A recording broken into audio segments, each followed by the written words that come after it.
Hi guys, today it's the 11th of January 2021.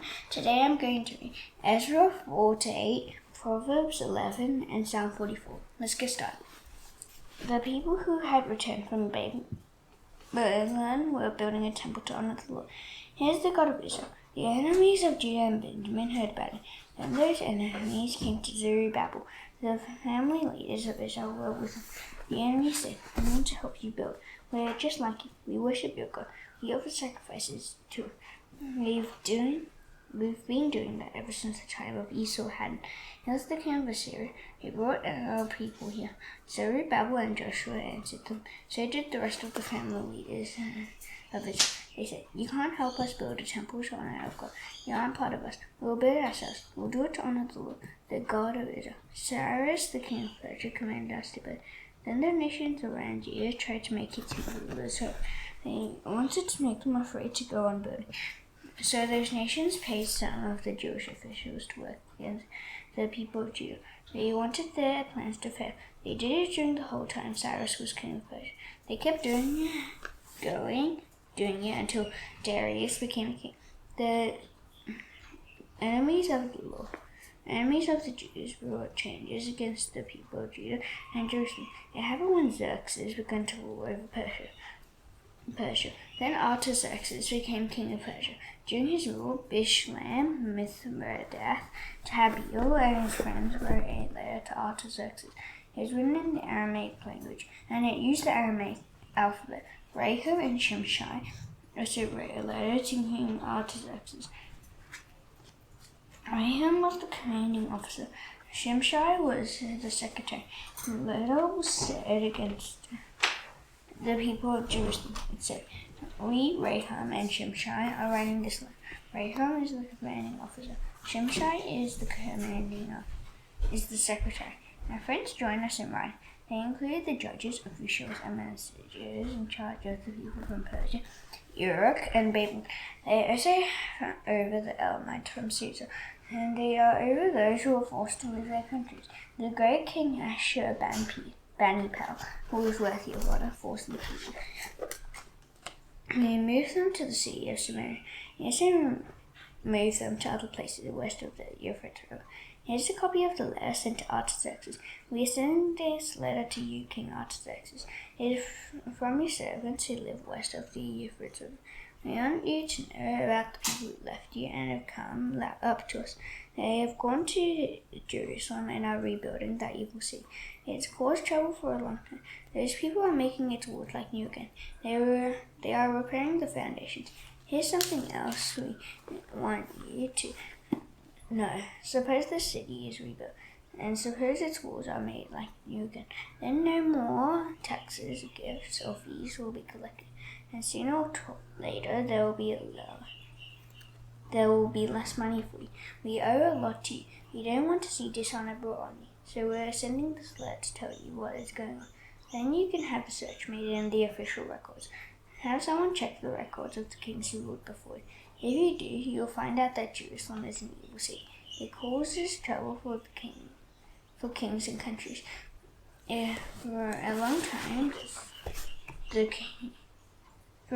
the city has refused to let anyone rule over it. That's why it was destroyed. We want you to know that the city should be rebuilt. Its walls should be made like new again. If that happens, you won't have anything left west of the Euphrates River." The king replied, "I am writing this letter to Rahab, the commanding officer. I am also writing it to Shimshai, the secretary, and I am writing it to your friends living in Samaria and in other places west of the Euphrates River. I give you my greetings. The letter you sent to us has been read to me. It has been explained to me in my language. I gave an order. I had a search made. Here's what we found out. Jerusalem has a long history of turning against the kings of the countries that have ruled over it. It has refused to remain under their control. It is always stirring up trouble. Jerusalem has had powerful kings. Some of them ruled over everything west of the Euphrates. Taxes, gifts, and fees were paid to them. So give an order to those men. Make them stop their work. Then the city won't be rebuilt until I give this order. Pay careful attention to this man. Why should we let this danger grow? That would not be in our best interest. And a copy of the letter of King Artaxerxes was read to Rahab and Shimshai, the secretary. Ezra read to their people. Friend, right away they went to the Jews in Jerusalem. They forced them to stop their work. And so the work on the house of God in Jerusalem came to a stop. No more work was done on it.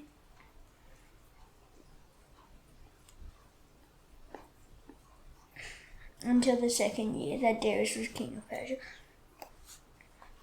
Haggai and Zechariah, the prophets, prophesied to the Jews in Judah and Jerusalem.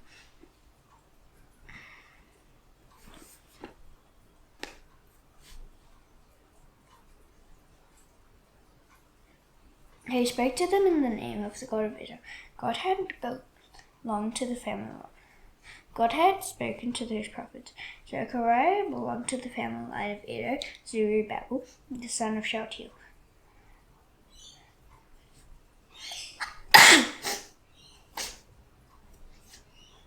Zerubbabel, the son of Shealtiel, began the work. So did Joshua, the son of Jozadak. They began to rebuild the house of God in Jerusalem. There were prophets of God were right there with them. They were helping them. At that time, Tattenai was governor of the land west of the Euphrates River. He and Shethar-Bozenai and their friends went to the Jews. They asked them, "Who authorized you to rebuild this temple?" He told you that you could finish it. They used to ask, "What are the names of the people who are putting up this building?" But the God of the Jews was watching over their elders, so they didn't have to stop their work. First, a report would have to be sent to Darius. Then they would have to receive his answer in writing. Here's a copy of the letter sent to King Darius. It was from Tattenai, the governor of the land west of the Euphrates. Shethar-Bozenai joined him in writing it. So did their friends. They were officials of their land. The report they sent to the king said, "We're sending this letter to you, King Darius. We give you our most friendly greetings. We want you to know that we went to the land of Judah. We went to the temple of the great God. The people are building it with large stones. They are putting wooden beams in its walls. The people are working hard. The work is moving ahead very quickly under the direction of the people. We asked the elders some questions. We said to them, "Who authorized you to rebuild this temple? Who told you that you could finish it?" We also asked what their names were. We wanted to write down the names of the leaders for your information. Here's the answer they gave us. They said, "We serve the God of heaven and earth. We are rebuilding the temple that was built many years ago. So the great King Solomon built it. The great King Solomon and finished it. But our people made the God of this heaven very angry. So he handed them over to Nebuchadnezzar from Chaldea. He was the king of Babel. He destroyed this temple. He forced the Jews to leave their own country. He took them away to Babel. King Cyrus gave an order to rebuild this house of God. He gave it in the first year he was king of Babel. He even removed some gold and silver objects from the temple of Babel. Nebuchadnezzar had brought them there from the house of God in Jerusalem. He had taken them into the temple. He had taken them to the temple in Babel. Then King Cyrus brought the objects out. He gave them to a man named Sheshbazzar. Cyrus had appointed him as governor. Cyrus told him, "Take these objects with you. Go and put them in the temple in Jerusalem, and rebuild the house of God in the same place where it stood before." So Sheshbazzar made the trip to Jerusalem. He laid the foundation of the house of God there. From that day until now, the people haven't been working on it yet, but they haven't finished it yet. If it pleases you, the King Darius, let a search be made in the royal records. Choose the official records of the kings of Babel. Find out whether King Cyrus really did give an order to rebuild this house of God in Jerusalem. Then tell us what you decide to do. King Darius gave an order. He had a search made in the official records. A book was found in the safe storeroom at Ecbatana in the land of Media. Here's what was written on it. This is my official reply to your letter. In the first year that Cyrus was king, he gave an order. It concerned God's temple in Jerusalem. King Cyrus said, "Rebuild the temple. Then the Jews can offer sacrifices there. Lay its foundations. The temple must be 90 feet high and 90 feet wide. Its walls must have 3 layers of large stones. They must also have a layer of beautiful wood. Use money from the royal treasures to pay for everything. The gold and silver objects from the house of God must be returned. The Ezra had taken down from the land of from the first temple in Jerusalem, and he had brought them to Babel. Now they must be returned to their places in the temple of Babel, Jerusalem. They must be put in the house of God there. Tasnite, you are the governor of the land west of the Euphrates River. I want you to stay away from the temple in Jerusalem. I also want you, Shethar-Bozenai, and you other officials of that area, to stay away from it. Don't try to stop the work on the temple of God. Let the governor of the Jews and their elders rebuild the house of their God. Let them build it in the same place where it stood before. Here's what I want you to do for the elders of the Jews. Here's how you must help them to rebuild the house of their God. Pay all their expenses from the royal treasures. Use the money you collect from the people who live west of the Euphrates. Don't let the work on the temple stop. Don't fail to give the priests in Jerusalem what they ask for each day. Give them what they need. Give them young bulls, rams, and male lambs. The priests can use them to sacrifice burnt offerings to the God of heaven. Also give them wheat, salt, wine, and olive oil. Give them those things so that they can offer sacrifices that please the God of heaven. And I want them to pray that things will go well for me and my sons. Don't change this order. If anyone tries to change it, they must be put to death. The pole must be pulled from their house. The pole must be stuck through their body. Because that person tried to change my royal order, the house must be broken to pieces. God has chosen to put his name in the temple at Jerusalem. May he wipe out any king or nation that lifts their hand to change this order. May he also wipe out anyone who tries to destroy the temple in Jerusalem. That's what I have ordered. I am King Darius. Make sure you carry out my order. The governor Tatanai and Shethar-Bozenai carried out King Darius's order, and so did their friends. The elders of the Jews continued to build the temple. They enjoyed great success because of the preaching of Haggai and Zechariah, the prophets. Zechariah belonged to the family line of Ezra. The people finished building the temple. That's what the God of Ezra had commanded them to do. Cyrus and Darius had given orders allowing them to do. Later, Artaxerxes supplied many things that were needed in the temple. These 3 men were kings of Persia. So the temple was completed on the 3rd day of the month of Adar. It was in the 6th year that Darius was king. When the house of God was set apart, the people of Israel celebrated with joy. The priests and Levites joined them. So did the rest of those who had returned from the land of Babel. When the house of God was set apart too, the people sacrificed 100 bulls. They also sacrificed 2,200 rams and 400 male lambs. As a sin offering for the whole nation of Israel, the people sacrificed 12 male goats. One goat was sacrificed for each tribe of Israel. The priests were appointed to their groups, and the Levites were appointed to their groups. All of them served God at Jerusalem. They served him in keeping with what is written in the book of Moses. The people who had celebrated from the land of Babel celebrated the Passover feast. It was on the 14th day of the first month. The priests and Levites had made themselves pure and clean. The Levites killed Passover lambs for the people who had returned from Babel. They did it for themselves and their relatives, the priests. So the Israelites who had returned ate the Passover lamb. They ate it together with all those who had separated themselves from the practices of their Gentile neighbors. Those practices were unclean. The people worshipped the Lord, yes, the God of Israel. For 7 days they celebrated the Feast of Unleavened Bread with joy. That's because the Lord had filled them with joy. They were glad because he had changed the mind of the king of Persia. So the king had helped them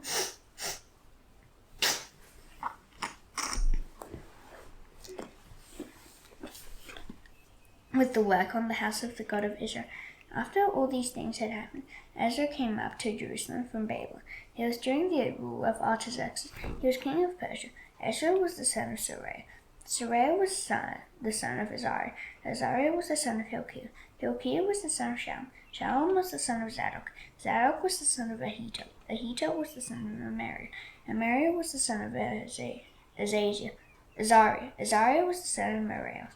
Meraioth was the son of Zerahiah. Zerahiah was the son of Uzi. Uzi was the son of Bucky. Bucky was the son of Abishua. Abishua was the son of Phinehas. Phinehas was the son of Eleazar. And Eleazar was the son of Aaron, the chief priest. So Ezra came out from Bethlehem. He was a teacher who knew the law of Moses very well. The Lord, the God of Israel, had given Ezra that law. The king had given Ezra everything he asked for. That's because the Lord his God helped him. And some of the Israelites came up to Jerusalem too. They included priests, Levites, and musicians. They also included the temple servants and those who guarded the temple gates. It's in the 7th year that Artaxerxes was king. Ezra arrived in Jerusalem in the 5th month of the 7th year of the king's rule. Ezra had begun his journey from Babylon on the first day of the 1st month. He arrived in Jerusalem on the 1st day of the 5th month. That's because God was gracious to him and helped him. Ezra had committed himself to study and obey the law of Moses, the law of the Lord. He also wanted to teach the Lord's rules and laws in Israel. Ezra was priest and teacher of the law. He was an educated man. He knew the Lord's commands and rules for Israel very well. Here's a copy of a letter King Artaxerxes had given to Ezra. It said, I, Artaxerxes, am writing this letter. I am the greatest king of all. I have given it to Ezra the priest. He is the teacher of the law of the Lord, God of heaven. I give him my greetings, Ezra. I am giving an order about the Israelites in my kingdom. Well, any of them who want to go to Jerusalem with you may go. The order also allows priests and Levites to go with you.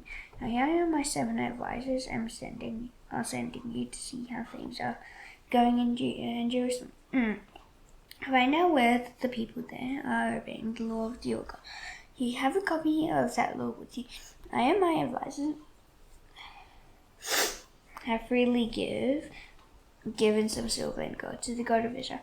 He is the God who lives in Jerusalem. Take that silver and gold with you. Also take any other silver and gold you can get from the land of Babylon, and take the offerings the people and priests choose to give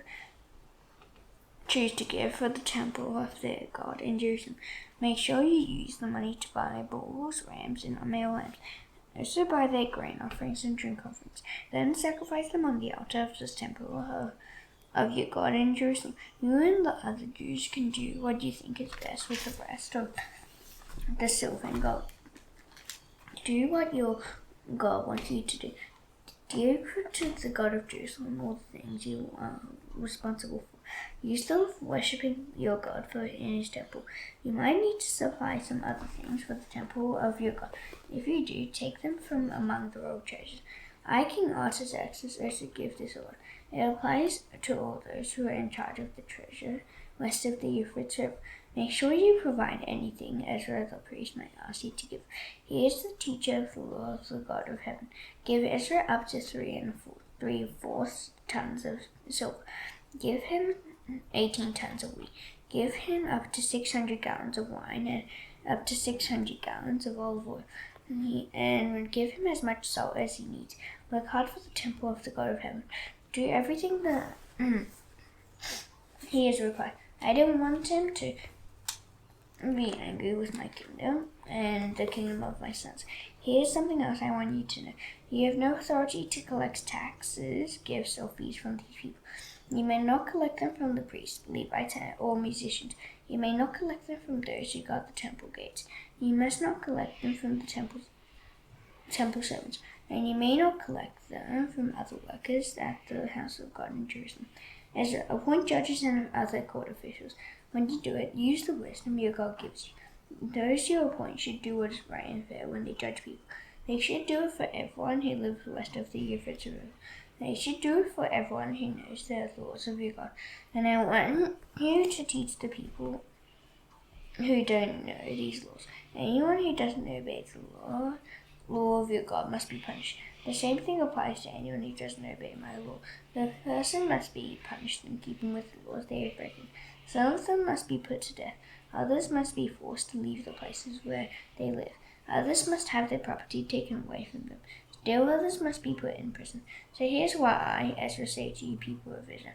Give praise to the Lord. He is the God of our people who lived long ago. He has put it in the king's heart to bring honor to the Lord's temple in Jerusalem. The king has honored the Lord in his love. The Lord has been kind to me. He's caused the king and his advisers to be kind to me. In fact, all the king's powerful officials have been kind to me. The strong hand of the Lord my God helped me. That gave me new strength. So I gathered together leaders from Israel to go up to Jerusalem with me. Many family leaders came up to Jerusalem with me from Balaam. So did others who were listed with him. It was during the time when Artaxerxes was king. Here's a list of those who came. Gershom came from the family line of Phinehas. Daniel came from the family line of Ithamar. Hattush came from the family line of David. Hattush also belonged to the family of Shechaniah. Zechariah came from the family line of Parosh. The total number of men who were listed with him was 150.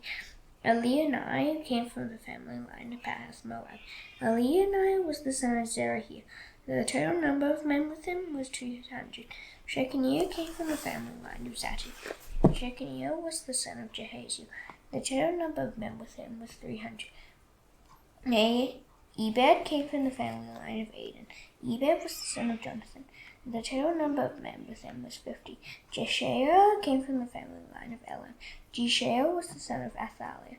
The total number of men with him was 70. Zebediah came from the family line of Shephatiah. Zebediah was the son of Michael. The total number of men with him was 80. Obadiah came from the family line of Jah. Obadiah was the son of Jehiel. The total number of men with him was 218. Shalomith came from the family line of Bani. Shalomith was the son of Joshaphiah. The total number of men with him was 160. Zechariah came from the family line of Bebi. Zechariah was the son of Bebi. The total number of men with him was 28. Johanan came from the family line of Azgad. Johanan was the son of Hakatan. The total number of men with him was 110. Eliphalet, Jeuel, and Shemaiah came from the family line of Adonijah. Some members of their family had gone up to Jerusalem before them. The total number of men with them was 60. Uzai and Zaccur came from the family line of Bigvai. The total number of the men with them was 70. I gathered the people together at the canal that flows toward Ahava. We camped there for 3 days. I looked for Levites among the people and priests, but I didn't find any. So I sent for Eliezer, Ariel, Shemaiah, Elnathan, and Jareb. I also sent for Elnathan, Nathan, Zechariah, and Mishal. All of them were leaders. I sent for Joarib and Elnathan. They were very well educated. I ordered all those men to go to Iddo. He was the leader of the Kashaphia. He and his Levite realtors were temple servants there. I told my men what to say to them. I wanted Iddo and his Levite realtors to bring some attendants to us for the house of our God. So God was gracious to us and helped us. So they brought us Sherebiah, a very capable man. He came from the family line of Mali. Mali was the son of Levi. Levi was the son of Israel. They also brought us Sherebiah's sons and brothers. Their total number of men was 18, and they brought Hashabiah and his brothers and nephews. They brought them together with Jeshael.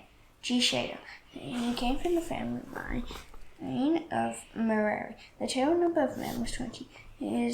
They also brought 220 of the temple servants. Now it was a special group David and his officials had established. They were supposed to help the Levites. All of them were listed by name. By the canal that flows toward Ahava, I announced a fast. I told the people not to eat any food. In that way, we made ourselves humble in God's sight. We prayed that He would give us and our children a safe journey. We asked Him to keep safe everything we own. I was ashamed to ask King Artaxerxes for soldiers and horsemen. They could have kept us safe from enemies on the road. But we had told the king that our God would keep us safe. We had said, our God is gracious and helps everyone who looks to Him, but He becomes very angry with anyone who deserts Him. So we didn't eat anything. We prayed to our God about all these matters, and He answered our prayers. Then I set apart 12 of the leading priests. There were Sherebiah, Hashabiah, and 10 of their realtors. I weighed out to them the offering of silver and gold and other things they had been given for the house of our God. The king, his advisers and officials, and all the Israelites who were there and had given them. I weighed out 24 tons of silver and gave it to these men. I weighed out almost 4 tons of silver things. I weighed out almost 4 tons of gold. I weighed out 20 gold bowls. They weighed 90 pounds. So I also weighed out 2 fine objects. The bronze they were made out of was highly polished. They were as priceless as gold. I said to those men, "You are set apart to the Lord. So are these things. The silver and gold were offered to the Lord by those who chose to give them. He is the God of your people. Guard all these things carefully until you weigh them out. Weigh them in the special rooms of the Lord's temple in Jerusalem. Do this in front of the leading priests and the Levites. Make sure the family leaders of Israel are watching. Then the priests and Levites receive the silver and gold and sacred objects. All of them had been weighed out. They were going to be taken to the house of our God in Jerusalem. On the 12th day of the first month we started out. We left the canal that flows toward Ahava, and we headed for Jerusalem. And how God helped us. He kept us safe from enemies and robbers along the way. So we arrived in Jerusalem. There we rested for 3 days. On the 4th day we weighed out the silver and gold. We also weighed out the sacred objects. We weighed everything in the house of our God. We handed all of it over to Meremoth the priest. He was the son of Uriah. Elzar, Jozabad, and Noadiah were with him. Elzar was the son of Phinehas. Jozabad was the son of Jeshua. Noadiah was the son of Binnui. Jozabad and Noadiah were Levites. Everything was listed by number and weight, and the total weight was recorded at that time. And then the people sacrificed burnt offerings to the God of Israel. They had returned from Babel. They offered 12 bulls for the whole nation of Israel. They offered 96 rams and 77 male lambs. All of that was a burnt offering to the Lord. They sacrificed 12 male goats as a sin offering. They also handed over the king's orders. They gave them to the royal officials and governors who ruled over the land and west of the Euphrates River. Then those men helped the people. They also did many things for the house of God. In Proverbs 11.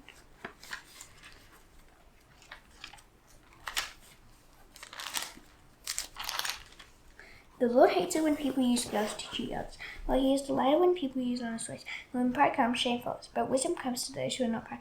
Those who do what is right are guided by their honest lies, but those who are unfaithful are destroyed by their lies. Wealth isn't worth anything when God judges you, but doing what is right saves you from death. The ways of honest people are made straight because they do what is right, but those who do what is wrong are brought down by their own sins. Godly people are safe by doing what is right, but those who are faithful are trapped by evil lungs. No place in human beings will die with them. Everything their power promised comes to nothing. Those who do right are safe from trouble, but trouble comes on those who do wrong. With their words, ungodly people destroy their neighbors, but those who do what is right escape because of their knowledge. When those who do right succeed, their city is good. When those who do wrong die, people shout for joy. The blessing of honest people builds up a city, but the words of sinners destroy it. Whoever makes fun of their neighbor has no sense, but the one who has understanding controls their tongue. Those who talk about others will tell secrets, but those who can be trusted keep the secrets of others. Without guidance, a nation falls. Well, many good advisors can bring victory to a nation. Whoever promises to pay for what someone else owes will suddenly suffer, but a person who doesn't agree to pay someone else's bill will save. A woman who is kind heart gains on, but men who are not kind gain only wealth. Those who are kind benefit in themselves, but mean people bring ruin on themselves. An evil person really earns nothing, but the one who plans what is right will certainly be rewarded. Surely right living leads to life, but whoever runs after evil finds death. The Lord hates those who start twisted, but he is pleased with those who live without blame. You can be sure that sinners will be punished, and you can also be sure that godly people will go free. A beautiful woman who has no sense is like a gold ring in a pig's nose. What godly people long for ends only in what is good, but what's insightful ends only in God's anger. One person gives freely, but gets even richer. Another person doesn't give what they should, but gets even poorer. Anyone who gives a lot will succeed. Anyone who renews others will be renewed. People ask for bad things to happen to those who store up grain for themselves. But people ask for God's blessing on those who are willing to sell. Anyone who looks for what's good will be blessed. But bad things will happen to a person who plans to do evil. Those who trust in their riches will fall, but those who do right will be as healthy as a green leaf. Those who bring ruin on their families will receive nothing but wind. And foolish people serve wise people. The fruit that godly people bear is like a tree of life, and those who are wise save lives. Godly people get what they should get, and ungodly people and sinners will certainly get what they should get. Psalm 44.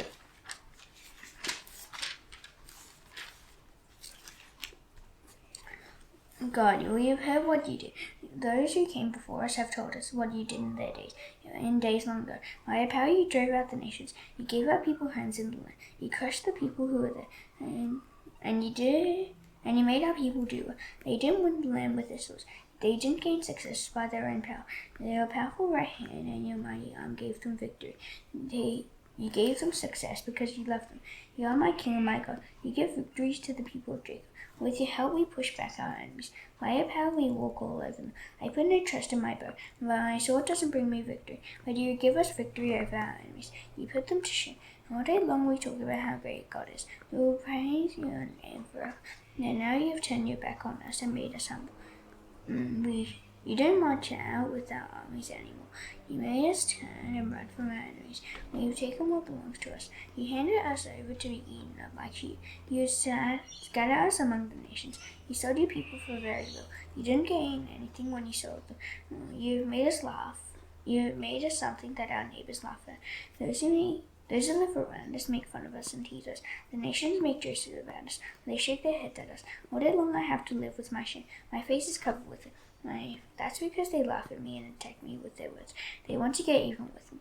All this happened to us, even though we had not forgotten you. We had not broken the covenant you made with us.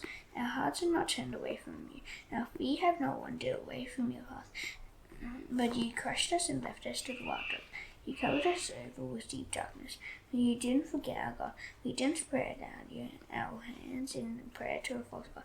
If we had, God wouldn't have discovered it. He knows the secrets of our hearts. But because of you, we face death all day long. We are considered as sheep to be killed. Lord, wake up. Why are you sleeping? Get up. Don't say no to us forever. Why do you turn your face away from us? Why do you forget our pain and troubles? We are brought down to the dust. Our bodies lie flat on the ground. Rise up and help us. Save us because of your faithful love. Now that's done, I shall now do the Lord's Prayer. Please bow your heads. Our Father in heaven, hallowed be your name.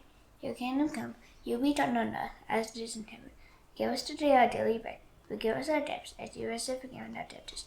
Lead us not into temptation, but deliver us from the evil one. For yours is the kingdom and the power and the glory forever. Amen. See you tomorrow. Bye.